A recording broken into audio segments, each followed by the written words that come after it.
आप सभी व्यूअर को मेरा नमस्कार, आदाब एवं सत श्री अकाल। मैं डॉक्टर विजय वर्मा और आप देख रहे हैं आपका अपना चैनल बेट हेल्थ केयर। इधर जो हमने 2 वीडियो डाले थे, जो हमने पशु आरोग्य मेला कराए थे, उस कई सारे पशुपालक भाई हमारे पास फ़ोन किए कि साहब जो इंजन की आवाज़, जो आपका जनरेटर था वो इतना आवाज़ कर रहा था जिसकी वजह से हमें बातें साफ साफ नहीं सुनाई पड़ रही थी। तो इस पर जो इन्फॉर्मेशंस आपने उस पशु आरोग्य मेले में दिए थे उसका एक अलग से वीडियो बना करके हम लोगों को अपलोड कर दीजिए, ताकि हम जो इन्फॉर्मेशन सही से समझ नहीं पाए थे उसको हम सही से समझ जाएं। इस कड़ी में सबसे पहले हम आइए ये समझते हैं कि हमें अपने पशुओं को कीड़े की दवा क्यों देनी चाहिए। ज़्यादातर हमारे जो गाय, भैंस, भेड़, बकरी होते हैं ये बाहर खुले में चरते हैं और बाहर इन्फेक्शन काफ़ी ज़्यादा मात्रा में होता है, या उनको खिलाने के लिए जो हम घास बाहर से लाते हैं वो भी हाईली इन्फेक्टेड होते हैं। ऐसा तो करते नहीं है कि हम उसको पहले से बढ़िया साफ पानी से धो लेंगे उसके बाद उनको देंगे। तो ये जो इन्फेक्शन होता है उनके शरीर में जाने की संभावना सबसे ज़्यादा होती है, और यही इन्फेक्शंस जो अगर उनके शरीर में जाता है तो तरह तरह के कीड़ों को जन्म देता है, और ये कीड़े कभी उनके लंग्स में जाएंगे, कभी उनके हार्ट्स में जाएंगे, कभी उनके ब्रेन में जाएंगे, कभी उनके पेट को ही डिस्टर्ब करेंगे। तो अलग अलग बीमारियों को जन्म देते हैं। इसलिए जितने भी हमारे 4 पेट वाले जानवर हैं, जिसमें गाय, भैंस, भेड़, बकरी ये सब आते हैं, सबको कीड़े की दवा दे करके उनके पेट को साफ करने की आवश्यकता होती है। मैं अपने सभी किसान भाइयों को ये बताना चाहता हूँ कि अगर आप अपने पशुओं को समय समय पे कीड़े की दवा अगर आप देते रहेंगे और उनके पेट की बढ़िया से सफाई करते रहेंगे, तो मैं ये आपको विश्वास दिलाता हूँ कि आपको अपने घर पे डॉक्टर को बुलाने की आवश्यकता नहीं पड़ेगी। अगर आप ये सही से नहीं दे पाएंगे तो आप देखेंगे आपका पशु जैसे सीजन बदलता है वैसे वो बीमार पड़ेगा, और आप अपने यहाँ डॉक्टर को बुलाएंगे तो जो भी फ़ायदा आप अपने उस पशु से कमाना चाहते हैं वो सारा का सारा फ़ायदा डॉक्टर लेकर के जाएगा और आपका ओवरऑल नुकसान होगा। अब आइए हम ये समझते हैं कि हमें अपने पशुओं को कीड़े की दवा कब कब देनी चाहिए।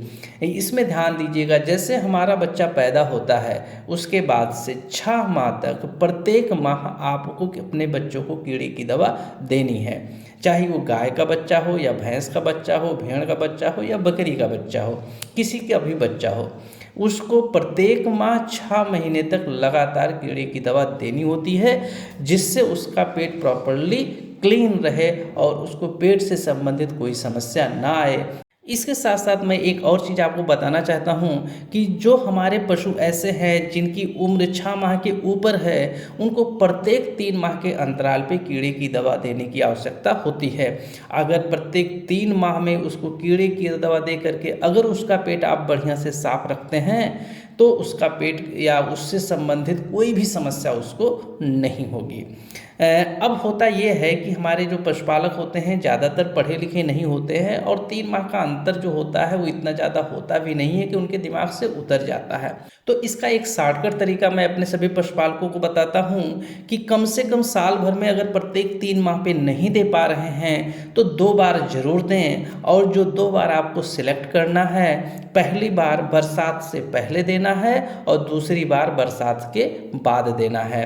बरसात से पहले जो आप दिए रहेंगे उसके पहले जितने भी कीड़े होंगे उसका पेट साफ कर देगा, और चूँकि बरसात के मौसम में इन्फेक्शंस लेने की ज़्यादा संभावना रहती है तो इसलिए बरसात के सीजन में जो इन्फेक्शन उसके पेट के अंदर आएगा तो बरसात के बाद वाली जब कीड़े की दवा देंगे तो उससे उसका पेट साफ हो जाएगा। तो इस तरीके से हम अपने पशु के पेट को प्रॉपरली साफ करके उससे ज़्यादा मात्रा में प्रोडक्शन ले सकते हैं, और उसके शरीर का जो ग्रोथ है उसको भी ज़्यादा मात्रा में ले सकते हैं। जब हम गांव में चौपाल करते हैं तो जो हमारे बुजुर्ग पशुपालक होते हैं ज़्यादातर एक प्रश्न बहुत कॉमनली करते हैं कि साहब हम तो अपने समय में ये कार्य नहीं करते थे, फिर भी हमारे जो पशु थे वो अच्छा खासा दूध देते थे और उनका जो शरीर होता है उसका ग्रोथ भी बहुत अच्छी बनी रहती है। तो उनको मैं ये बता देना चाहता हूँ कि पहले के समय में बहुत सारे खरपतवार इस तरीके से होते थे जिनकी आयुर्वेदिक गुण रहती थी, और उस गुण की वजह से उसके पेट में जितने कीड़े रहते थे वो ख़त्म हो जाते थे। अब ज़्यादातर एरिया में जो हम इंसेक्टिसाइड, पेस्टिसाइड और जो खादों का यूज कर रहे हैं, उसकी वजह से वो सारे खरपतवार लगभग ख़त्म हो चुके हैं। इसीलिए अब के समय में हमको अपने पशुओं को समय समय पे कीड़े की दवा को देने की आवश्यकता होती है। अगर आप नहीं देते हैं तो इसी वजह से आपके पशु ज़्यादा मात्रा में बीमार पड़ते हैं। वो बीमारी कोई भी हो, लेकिन अगर उसकी ओरिजिन की बात करेंगे तो कहीं ना कहीं उसके शरीर में जो वर्म लोड होता है उसी की वजह से उसकी इम्यूनिटी कमज़ोर होती है, उसी की वजह से उसका शरीर कमज़ोर होता है। और किसी भी पशु का जो इम्यूनिटी, जिसको प्रतिरोधक क्षमता कहते हैं, वो कमज़ोर हो और शरीर कमज़ोर हो जाए तो तरह तरह की बीमारियां अपने आप उसको घेर लेती हैं। इसके साथ साथ मैं अपने सभी पशुपालक भाइयों को ये भी बताना चाहता हूं कि अगर आपका पशु गर्भित है तो उस अवस्था में भी उसको कीड़े की दवा देने की आवश्यकता होती है, लेकिन उसमें जो दवा दी जाती है वो प्रेगनेंसी सेफ दवा दी जाती है। कई बार हमारा जो पशु होता है वो परेशान होता है, लेकिन पशुपालक जो होता है गर्भित होने की वजह से उसको कीड़े की दवा नहीं देता है, जिसकी वजह से उसको बच्चे देने में या उस समय कई तरीके की बीमारियां उसको घेर लेती हैं। एक आग्रह अपने सभी पशुपालक भाइयों से मैं ये करना चाहूँगा कि अपने पशुओं को जो भी कीड़े की दवा दे रहे हैं उसको अपने यहाँ जो भी निकटतम पशु अस्पताल हो, वहाँ पे जो भी रजिस्टर्ड पशु चिकित्सक हो, उससे बात करके उसको अपने पशु की पूरा डिटेल बता करके वो जो भी कीड़े की दवा रिकमेंड करता है उसको समय समय पे देते रहें, ताकि आपका पशु स्वस्थ रहे। और आपका पशु स्वस्थ रहेगा तभी आप उससे लाभ कमा पाएंगे। इस पशु आरोग्य मेले में जो दूसरी जानकारी मैंने दिया था वो ये था कि हम कैसे संतुलित दाना अपने पशुओं के लिए हम तैयार करेंगे। तो दाना बहुत इम्पॉर्टेंट चीज़ होता है। अब दाना का मतलब सिर्फ उसमें एक ही तरीके के ग्रेन्स नहीं होते हैं, उसमें कई तरीके के ग्रेन को डाला जाता है, तभी जाकर के उसके लिए संतुलित जो कंसंट्रेट राशन होता है वो बनता है। तो सबसे पहले हम आपको ये बताएंगे कि आपके घर में ये जो मैं ग्रुप बता रहा हूँ इसको मैंने 4 ग्रुप में बांटा है। 4 ग्रुप में आपके घर में जो जो चीज़ उपलब्ध है उसको अलग अलग रख लीजिए। पहले ग्रुप में जिसको आपको रखना है कि आपके घर में जो मक्का है, जौ है, गेहूँ है, बाजरा है, चरी है, इसमें से जितने दाने हैं आपके यहाँ उनको आप अलग से रख लीजिए। इसका आपको 30 किलोग्राम लेना है। इसके बाद आपको जो दूसरा ग्रुप तैयार करना है उसमें आप राइस ब्रान ले लीजिए और व्हीट ब्रान ले लीजिए। राइस ब्रान को ज़्यादातर जो गांव की भाषा में कना बोला जाता है उसको उपलब्ध करा लीजिए, और व्हीट ब्रान मतलब गेहूं की जो भूसी है आप उसको ले लीजिए। इसको दोनों को इकट्ठा करके जितना भी मात्रा आपके पास उपलब्ध हो उसमें से 30 किलोग्राम इसको अलग कर लीजिए। इसके साथ जो तीसरा ग्रुप आपको तैयार करना है, आपके यहाँ जितनी भी तिलहन की चीज़ें हैं जिससे आप तेल निकालते हैं, ज़्यादातर उत्तर प्रदेश की जो एरिया है यहाँ पे सरसों का तेल ज़्यादा यूज किया जाता है, तो उसकी जो खली होती है उसको आपको लेना है और वो भी 30 किलोग्राम लेना है। इसके बाद जो चौथा ग्रुप आपको बनाना है वो आप देखेंगे चना का चूनी होता है, अरहर की चूनी होती है, उसके छिलके होते हैं, इन सबको आपको जो मिक्स करके 10 किलोग्राम लेना है। ये जो चारों ग्रुप के आपके यहाँ उपलब्ध दाने हैं इनको प्रॉपर मात्रा में जिस रेशियो मैंने आपको बताया कि कितने किलोग्राम लेना है उतना ले करके आपका 1 कुंटल राशन तैयार हो जाएगा। अब इस 1 कुंटल में आपको ऊपर से क्या ऐड करना है, 1 किलोग्राम मिनरल मिक्सचर्स किसी ब्रांडेड कंपनी का ला करके उसमें मिक्स करा दीजिए। इसके अलावा 1 किलोग्राम साल्ट, नमक उसमें ला करके पीस करके मिक्स करा दीजिए। इसके साथ साथ 1 किलोग्राम लाइम पाउडर, जिसको हमारे यहाँ खड़िया की मिट्टी बोला जाता है, उसको ला करके उसमें मिलवा दीजिए। इन सबको प्रॉपर मात्रा में मिला करके और फिर किसी पॉलीथीन वाले जो बैग होते हैं उसमें रख करके पैक कर दीजिए। तो अब ये जो आप अपने पशुओं को कंसंट्रेट राशन के रूप में देते हैं ये पूर्ण रूप से तैयार हो गया है, जो एक बहुत ही संतुलित राशन है। इस पशु आरोग्य मेले में जो तीसरी महत्वपूर्ण चीज़ हमने बताई थी वो बताया था राशन के बारे में, कि सबसे पहला जो राशन बताया था मैंने मेंटेनेंस राशन बताया था। ये समझिए मेंटेनेंस राशन एक्चुअली में होता क्या है। हमारा जो गाय है या भैंस है इसको हम इतना राशन दें कि उसका शरीर ना तो कमज़ोर हो और ना तो बढ़ जाए। मतलब उसका शरीर जैसे है वैसे बना रहे, तो उस रूप में जो राशन हम देते हैं कि उसके शरीर को यथावत रखता है, उसी को हम मेंटेनेंस राशन कहते हैं। अब हमारे घर में जो पशु होते हैं वो दो टाइप के होते हैं। एक हमारे देसी होते हैं, चाहे देसी गाय हो या देसी भैंस हो, जिनका शरीर का जो भार होता है लगभग 2.5 कुंटल तक होता है। एक वो रहता है, और एक हमारे ज़्यादा दूध देने वाले पशु होते हैं, उसमें गाय भी होती हैं और भैंस भी होते हैं। ज़्यादातर जो क्रॉस ब्रेड काऊ हो रहते हैं और बफेलो रहता है। सबसे पहले हम ये जानेंगे कि अगर हमारे घर पे जो देसी गाय है या देसी भैंस है जिनका बॉडी वेट 2.5 कुंटल के नीचे है या 2.5 कुंटल के आसपास है, उनको जो हमको मेंटेनेंस राशन देना है वो कितना देना है। तो उस मेंटेनेंस राशन के रूप में जो उसको एक्स्ट्रा देना है, एक्स्ट्रा का मतलब होता है जो आप भूसा देते हो या पैरा देते हो, ये सब आपको 4 किलोग्राम देना है। और जो अभी मैंने पिछले कंसंट्रेट राशन बनाया था, जो एक संतुलित राशन बनाया था, उसका आपको लगभग 1.25 किलोग्राम देना है। 1 से लेकर के 1.25 किलोग्राम आपको कंसंट्रेट राशन देना है। और जो दूसरी कैटेगरी के हमारे पशु थे जिसमें क्रॉस ब्रेड हमारे काऊ थे और बफेलो थे, जिनका बॉडी वेट 4.5 कुंटल के ऊपर था, उसमें जो हमको एक्स्ट्रा देना है, मतलब पुआल और भूसा जो देना है वो 5 किलोग्राम देना है, और जो कंसंट्रेट राशन जो देना है वो 2 किलोग्राम देना है। अगर इस मात्रा में हम अपने पशुओं को चीज़ों को देंगे तो हमारा पशु का जो भी वेट होगा, उसका बॉडी वेट होगा, वो यथावत रहेगा।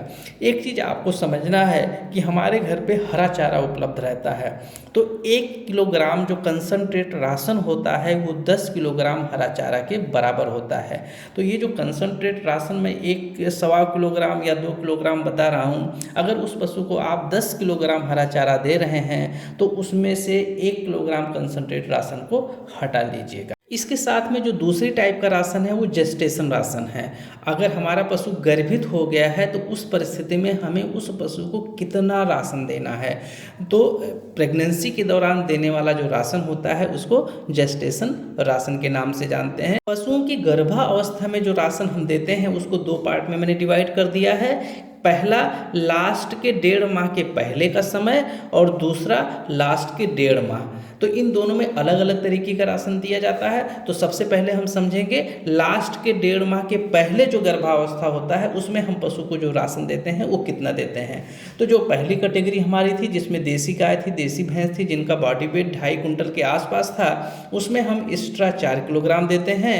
और जो कंसंट्रेट राशन होता है जिसको मेंटेनेंस राशन के नाम पे 1.25 किलो दिया जाता है, उसमें हम इसमें 1.25 किलो और ऐड कर देते हैं। मतलब इस परिस्थिति में लगभग हमको 2.5 किलोग्राम कंसंट्रेट राशन उसको देते रहना है। इसके साथ साथ जो दूसरी कैटेगरी हमारी थी जिसमें क्रॉस ब्रेड आती थी, बफेलो आता था, जिनका जो बॉडी वेट होता था वो 4.5 कुंटल के आसपास या उससे ज़्यादा होता था, उनको हमको जो एक्स्ट्रा देना है 5 किलोग्राम देना है।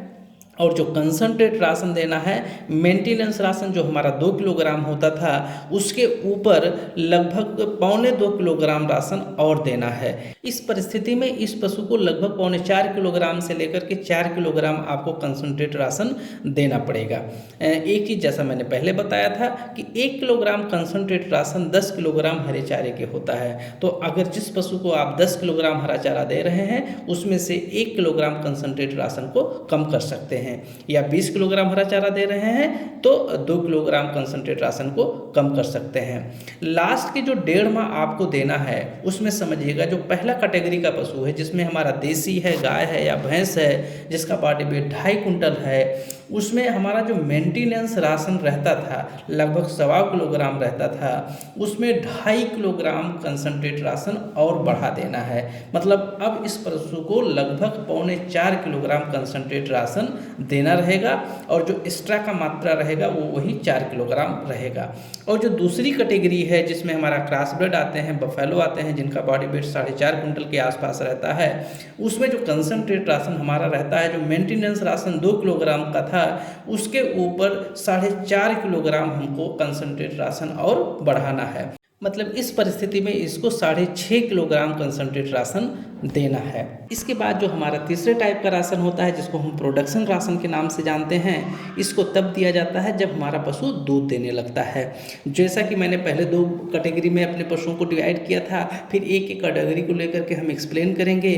जो पहली कैटेगरी हमारी थी देसी ब्रीड, जिसका बॉडी वेट 2.5 कुंटल के आसपास था, इसमें जो आपको देना है मेंटेनेंस राशन के ऊपर प्रत्येक 2.5 लीटर दूध के ऊपर 1 किलो कंसंट्रेट राशन और आपको बढ़ाना है। जैसे कोई हमारा पशु 2.5 कुंटल का है, वो 5 लीटर दूध दे रहा है, चाहे गाय हो या भैंस हो, दोनों के लिए लागू है। तो उस परिस्थिति में इसको जो एक्स्ट्रा देना है, सूखा चारा देना है, वो 4 किलोग्राम देना है, और जो कंसंट्रेट राशन देना है 1.25 किलो इसका मेंटेनेंस राशन था, और 2 किलोग्राम कंसंट्रेट राशन बनता है 5 लीटर के रेशियो के अनुसार। तो टोटल इसको लगभग 3.25 किलोग्राम कंसंट्रेट राशन आपको देना पड़ेगा। इसके बाद जो दूसरे ग्रुप हमारा है, जिसमें क्रॉस ब्रेड आते हैं, जिसमें ऐसे समझिएगा कि अगर उनका बॉडी वेट सपोज 4.5 कुंटल के आसपास है और वो 10 लीटर दूध दे रहे हैं और उनका जो फैट परसेंट है वो 4% के आसपास है, तो उस परिस्थिति में आपको जो कैलकुलेट करना है, मेंटेनेंस राशन के ऊपर प्रत्येक 2 लीटर मिल्क पे 1 किलो कंसंट्रेट राशन और बढ़ा देना है। ऐसे समझिएगा कि 10 लीटर दूध देने वाला हमारा कोई पशु है जिसका बॉडी वेट 4.5 कुंटल है और 4% फैट है, तो उस परिस्थिति में एक्स्ट्रा जो सूखा चारा हमको 5 किलोग्राम देना है, और जो कंसंट्रेट राशन है 2 किलो हमारा मेंटेनेंस राशन और 5 किलोग्राम 2 लीटर के सापेक्ष हो जाएगा, तो टोटल 7 किलोग्राम हमको कंसंट्रेट राशन इसको देना है। तो ऐसे पशु को हरा चारा देने की बहुत सख्त आवश्यकता होती है, और हरा चारा का रूल वही है, प्रत्येक 10 किलो हरा चारा जो होगा वो 1 किलो कंसंट्रेट राशन को कम कर देगा। इसके बाद कुछ ऐसे बफेलो, कुछ ऐसे भैंस हमारे पास होंगे जो 4.5 कुंटल के आसपास होंगे, वो 10 लीटर दूध दे रहे होंगे, लेकिन उनका फैट परसेंट 8% के आसपास होगा। तो उस परिस्थिति में जो हमको एक्स्ट्रा, जिसको हम सूखा चारा कहते हैं, उसको 6 किलोग्राम देना रहेगा, और जो कंसंट्रेट राशन हमारा 7 किलोग्राम हुआ था, उसमें 1 किलोग्राम कंसंट्रेट राशन आपको और बढ़ा देना रहेगा। मतलब ऐसी परिस्थिति में उसको 8 किलोग्राम कंसंट्रेट राशन आपको देना पड़ेगा। एक चीज़ और ध्यान दीजिएगा, जितने भी हमारे ज़्यादा दूध देने वाले पशु होते हैं, उनको जितना ज़्यादा आप हरा चारा देंगे उतना ज़्यादा वो स्वस्थ रहेंगे। इस पशु आरोग्य मेले में जो चौथी महत्वपूर्ण जानकारी हमने दिया था वो ये था कि कैसे बिना डॉक्टर को घर पे बुलाए अपने पशुओं को हम खुद चेक कर सकते हैं कि वो गर्भित है या गर्भित नहीं है। तो इसमें आपको करना ये है कि सुबह सुबह जिस पशु को आपका गर्भधारण किया है या नहीं किया है उसको चेक करना है, उसका पेशाब किसी बर्तन में रोक लीजिए। इसके बाद हमारे घरों में झाड़ू होता है तार वाला, उसका एक सीका ले करके किसी छोटी सी शीशी में सरसों का तेल ले लीजिए, और उस सींक के माध्यम से जिस बर्तन में आपने उसके पेशाब को रोक रखा है उसमें एक एक बूंद उसमें गिराइए। आपको सावधानी ये बरतना है कि जो उसका दूसरा बूंद गिरे वो पहले बूंद के ऊपर गिरे, और जो तीसरा बूंद गिरे वो भी जहाँ पे आपने पहले बूंद गिराया था उसी के ऊपर गिरे। मतलब बूंदें इधर उधर नहीं होनी चाहिए। इस तरीके से जब 3-4 बूंद आप गिरा चुके होंगे तो आप 2 चीज़ देखेंगे।